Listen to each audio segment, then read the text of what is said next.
Sir ಪ್ರತಿ ವರ್ಷದಂತೆ ಈ ವರ್ಷವೂ ಗಣಪತಿ ಹಬ್ಬ ಆಚರಿಸ್ಕೊಂಡು ಬರ್ತಾಯಿದ್ದೀವಿ 18 ವರ್ಷದಿಂದ. ಈ ವರ್ಷ ವಿಶೇಷವಾಗಿ 1000 ಜನಕ್ಕೆ ಅನ್ನದಾನ ಕಾರ್ಯಕ್ರಮ ಏರ್ಪಡಿಸಿದ್ವಿ. ಅದಕ್ಕೆ ನಮ್ಮ MLA ಸಾಹೇಬರು ಆಮೇಲೆ ನಮ್ಮ ಜಯರಾಮಣ್ಣವ್ರು ಬಂದು ಶುಭಾಶಯಗಳು ತಿಳಿಸಿ ಹೋಗಿದ್ದಾರೆ ಸರ್. ಹೌದು ಸರ್, 1000 ಜನ ಅನ್ನದಾನಕ್ಕೆ ವ್ಯವಸ್ಥೆ ಮಾಡಿದ್ದೀವಿ ಸರ್. ಸರ್ ಪ್ರತಿ ವರ್ಷ ಮುಂದಕ್ಕೆ ಹಿಂಗೆ ಮುಂದುವರ್ಸ್ಕೊಂಡು ಹೋಗ್ತಾ ಇರ್ತೀವಿ ಸರ್.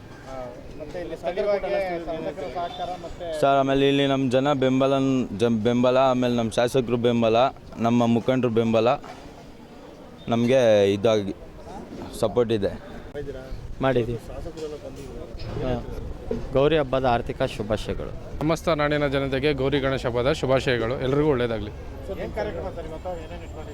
ಇವತ್ತು 18 ವರ್ಷದ ಗಣೇಶನ ಕಾರ್ಯಕ್ರಮ ಇದೆ. ಇವತ್ತು ಅಂದಾನ ಕಾರ್ಯಕ್ರಮ ಮಾಡ್ಕೊಂಡಿದ್ದೀವಿ. ಗೋಪುರಣ್ಣವ್ರು ಬಂದಿದ್ದರು, ಜಯರಾಮಣ್ಣವರು ಬಂದಿದ್ದರು. ಇನ್ನು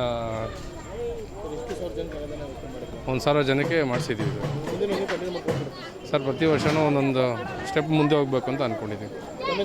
ವಿನೋದ್ ಅಂತ ಸರ್. ಗಣೇಶ 5 ಅಡಿ ಗಣೇಶ ಇದೆ